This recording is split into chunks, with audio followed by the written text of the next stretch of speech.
My name is Eva Barnett. I was born here at this place at 1927. Before then, my great-grandmama had it. I didn't know her. And then my grandmother, I know her good. And then my father. So it's been in our family for a long time. And they're trying to tax me out.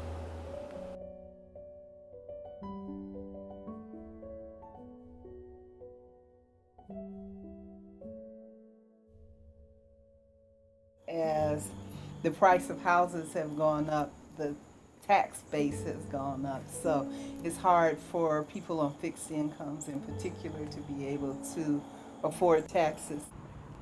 I'm Sally Pendergraft, and I have lived in this neighborhood most of my life. And I'm almost 100. On November the 18th, I'll be 100 years old. Born November 18th, 1918. The people who were in these communities were hardworking people, and they made a lot of sacrifices to be able to buy houses, and they wanted their children to have the same opportunities. And with the development coming in, it kind of waters that down, and there's the sense of community is not as great. I'm Elaine Short Gordon. I'm 57, just turned 57 yesterday.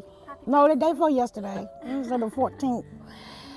And our family got me a Pee-wee home. And I love it to death. I don't even want to go nowhere.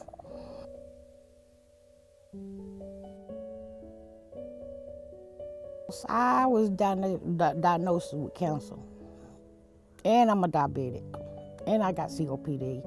So it is very important for me to be close to the hospital because all my doctors are USC hospital doctors. So it was very important for me. So seeing the success of these efforts so far, we have seen more families moving back into the neighborhood. We've seen the increase in the African American population because this was originally all African American.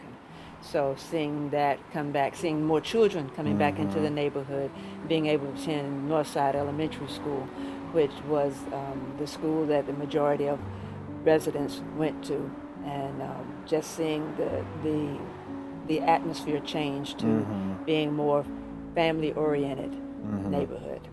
Basically, from 1990 until 2010, the black population in this neighborhood was cut in half.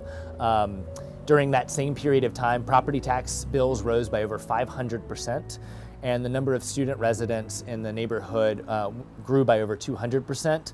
And so it's basically a complete reversal.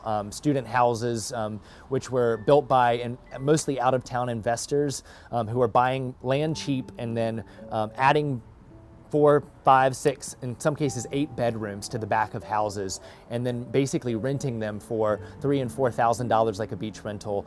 Those houses were surrounded by many of the neighbors who we spoke to today and who are a part of the Jackson Center's effort, who are well into their 90s. And so one of the kind of the impetus for this effort was to try to figure out how do we balance that market, how do we bend it towards justice, and how do we really increase housing opportunities for families of all different backgrounds and help retain our long-term neighbors and our elderly neighbors safely in their homes and in this community who have been here for generations. Yeah, I get a lot of help from Jackson Center. That's what helped keep me going. I would like to stay here as long as I live.